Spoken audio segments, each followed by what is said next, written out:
The fact that Sean Diddy Combs, or P. Diddy, or Brother Love, or whatever the hell name he goes by now, is trending right now lets you know a lot about the American psyche and the public and how Americans think. Diddy admits to beating his ex-girlfriend Cassie and says he's sorry. He calls his actions inexcusable. This written by the AP press. The fact that he's trending more than the Iran prime minister crashing in a helicopter or anything else lets you know exactly why we have a problem in America with idolizing celebrities. Many people have been saying this for years. Roger Bonds, his former head of security, broke silence. This is November. Do you see that article? November 2023.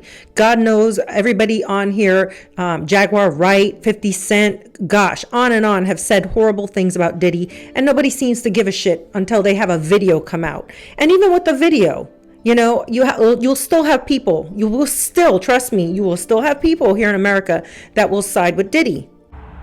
You all right, man? Appreciate it, man. I hope you're good, man. All right, cheers. Who I'm interested to hear from is Lorianne Gibson, the choreographer that worked with Diddy. And I remember seeing her on so many shows where I was like, the way he treated her, the way he yelled at her, and the way that he talked to her, I was like, what the hell is going on? And he had such a tight relationship with Lorianne. Somebody needs to get Lorianne Gibson on a podcast fast. One of you big creators. Aubrey O'Day already put out a statement saying that please leave God and mercy out of this. I agree with you, Aubrey O'Day. And I know that many people out there that are heartless don't really care and say women that are in these situations, they put themselves in these situations. Because look at Aubrey O'Day.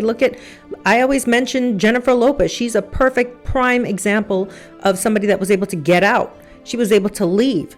She's another person that somebody should interview. What did she experience at the hands of Diddy? What did she deal with? We don't know. Cassie Ventura's husband spoke out and said that men who hit women aren't men. As this was written a while back, but it's definitely relevant to what's going on here in that video. To all the survivors, you are not alone, and there are men and women who care only for your well-being and safety. We want you to succeed and flourish. To all the women and children, I'm sorry you live in a world where you are not protected and you don't feel equal. Cassie's husband, who is a entrepreneur, fitness entrepreneur. And you know, here's the thing. I'm sad that this is something she had to go through, but this is why I tell people, do a little research about people before you start dating them. Really find out who they are. Find out about their exes, what their exes say. Find out what kind of personality they have and the kind of people they hang around with, because a lot of people are guilty by association. And understand that people who have money have the ability to get away with a lot more.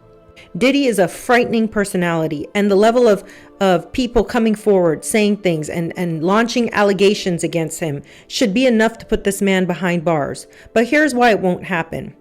Diddy is a person that's paid for. Okay? I'm not going to say he's a Fed or CIA or none of that, but he's an operative of somebody or some entity that's running in the shadows, and he's put there. Okay, it's just like Jeffrey Epstein and all these other people that have gotten away with it.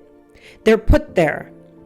He has so much evidence and stuff probably in his house from all the videotaping he did of people and celebrities that for anybody to come out against him, they would have to have more evidence than just a video of him beating up Cassie in a hallway. They would have to have so much dirt on this man to put forward, because that literally will not be enough for them to put him behind bars. Cassie never pressed charges. She never did anything like that. She now just has her civil lawsuit where she got paid off. And what is he going to do at this point? Just exactly what he's doing right now, apologizing, saying, I'm sorry, I know I did some horrible things, you know, and I take accountability. I don't intend to say, I mean, obviously the video is proof that I did all these horrible things, but what am I going to do at this point? I can't take back what I did. I can't go back in time. You know, Cassie's gone. She's moved on. She's got a brand new life, a husband, children. Let's move on is what he's trying to say in this video. Let's move on from this. It's done. I paid her off and it's done. He's an example of somebody that's too big to fail. Of somebody that already made his billions of dollars that you guys helped him make by buying his records and supporting his artists and supporting all of his shows and everything he puts out. So let's just be real here. You guys make these artists and then you want to get mad and sit up here on all these lives talking all day, wasting your time when you could be worried about your own life, worried about your own future, worried about your own kids, worried about what's going on in your own freaking life. These celebrities could care less. They've already made their money.